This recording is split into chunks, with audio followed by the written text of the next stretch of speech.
उसे अपने विचार उसके साथ बांटे। वह दोनों एक दूसरे के साथ अधिक समय बिताने लगे और एक दूसरे को समझने लगे।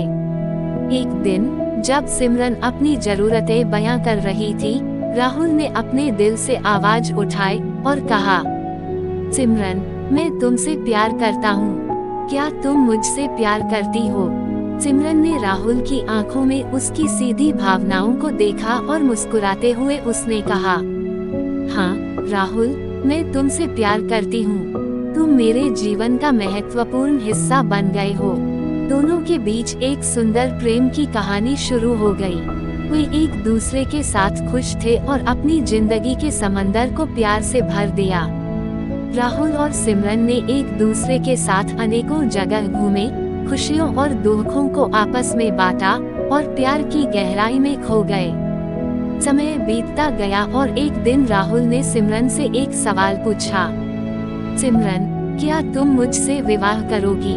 सिमरन ने उसे ध्यान से देखा और फिर शर्माते हुए कहा, हाँ राहुल, मैं भी तुमसे विवाह करना चाहती हूँ। तुम मेरे जीवन संगी बन गए हो और मुझे गर्व है कि मैं तुम्हारी होने वाली पत्नी बनने जा रही हूँ।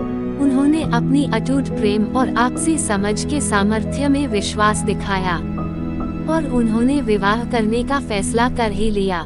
राहुल और सिमरन के विवाह समारोह के दिन उनके द्वारा एक अनमोल प्रतिज्ञा की गई। वे एक दूसरे के साथ खुद को बांधे रखने के लिए वादा किया कि वे एक दूसरे का साथ देंगे, खुश रहेंगे और प्यार से जीवन की हर ऊंचाई और निचलाई में सहायता करेंगे। इस रोमांटिक प्रेम कहानी के बाद राहुल और सिमरन ने अपने परिवार के साथ एक खुशहाल जीवन बिताया। उन्होंने संघर्षों का सामना किया, परस्पर समर्थन दिया और एक दूसरे की सपनों को पूरा करने में मदद की। वे अपनी प्यार भरी जिंदगी को आनंदित और पूर्णता से जीने का आनंद लेते रहे।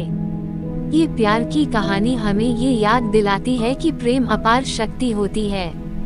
ये हमें बताती है कि कभी कभी हमारे जीवन में कुछ विशेष मिल जाता है जो हमें खुशी प्राप्ति की अनुभूति कराता है।